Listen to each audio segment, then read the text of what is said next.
I am Iron Man.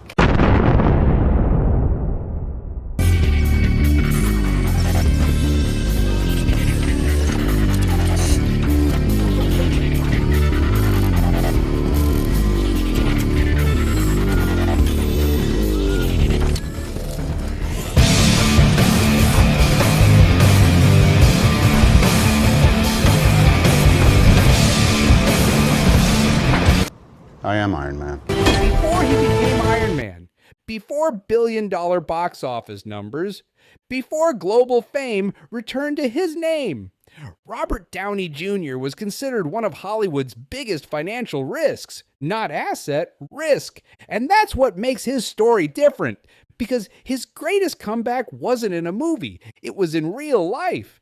Think about the films that defined his modern career.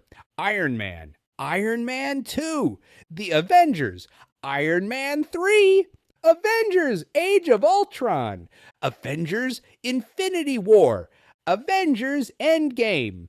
Together, these films generated billions of dollars worldwide.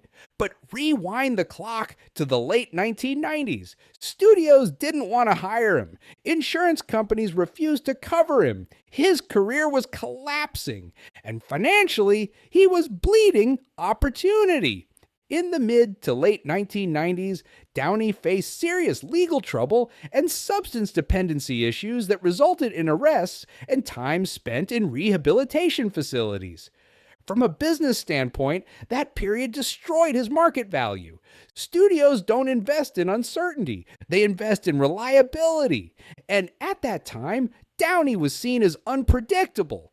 That meant fewer roles, less income, and shrinking financial leverage. But the real turnaround began in the early 2000s. After years of setbacks, Downey rebuilt his professional discipline, and in 2003, he returned to consistent film work. That's where the foundation of his comeback began. Not with Iron Man, with stability. Then came 2008. That year, Marvel Studios took a calculated risk by casting him in Iron Man. At the time, Marvel itself wasn't the empire it is today. Iron Man was a gamble, but it paid off. The film grossed over $585 million worldwide, and Downey's career exploded again. But here's where business thinking enters the picture. Downey didn't just negotiate a salary, he negotiated backend participation, meaning he earned a percentage of profits.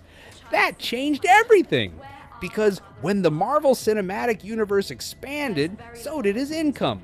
By the time The Avengers released, Downey reportedly earned tens of millions of dollars, including bonuses tied to box office performance.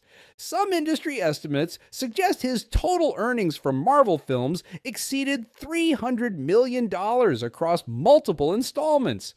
That's not just acting income, that's deal strategy. But Downey didn't stop with acting, he moved into ownership. In 2010, he and his wife Susan Downey launched Team Downey. This company became the backbone of his long-term business strategy. Instead of just appearing in films, he began producing them.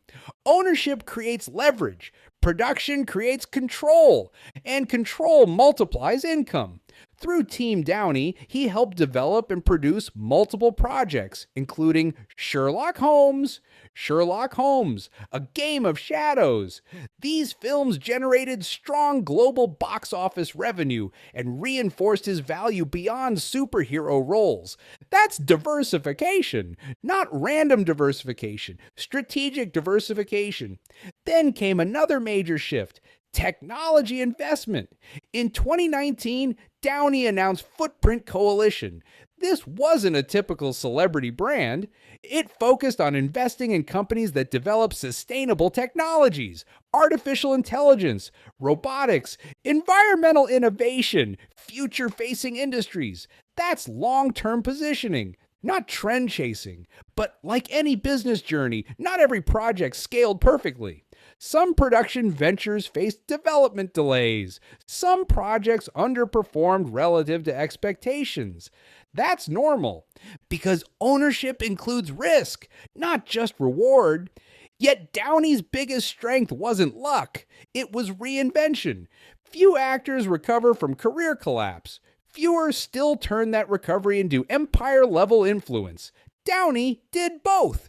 Today, his estimated net worth exceeds $300 million, with revenue streams coming from film earnings, production income, technology investments, brand partnerships, multiple pillars, not one. And here's the deeper lesson. Robert Downey Jr. didn't become wealthy just because he played Iron Man. He became wealthy because he structured his career like a business. He negotiated smart deals, built production infrastructure, invested in future industries, and protected his reputation after rebuilding it. Because fame creates attention, but discipline creates opportunity, and opportunity creates wealth. Look closely at his story. Early success, total collapse, public failure, then calculated recovery. Not overnight, not accidental, deliberate.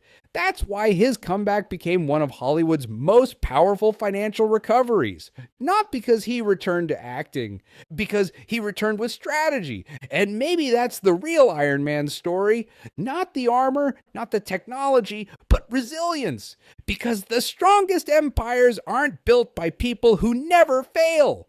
They're built by people who recover and rebuild smarter.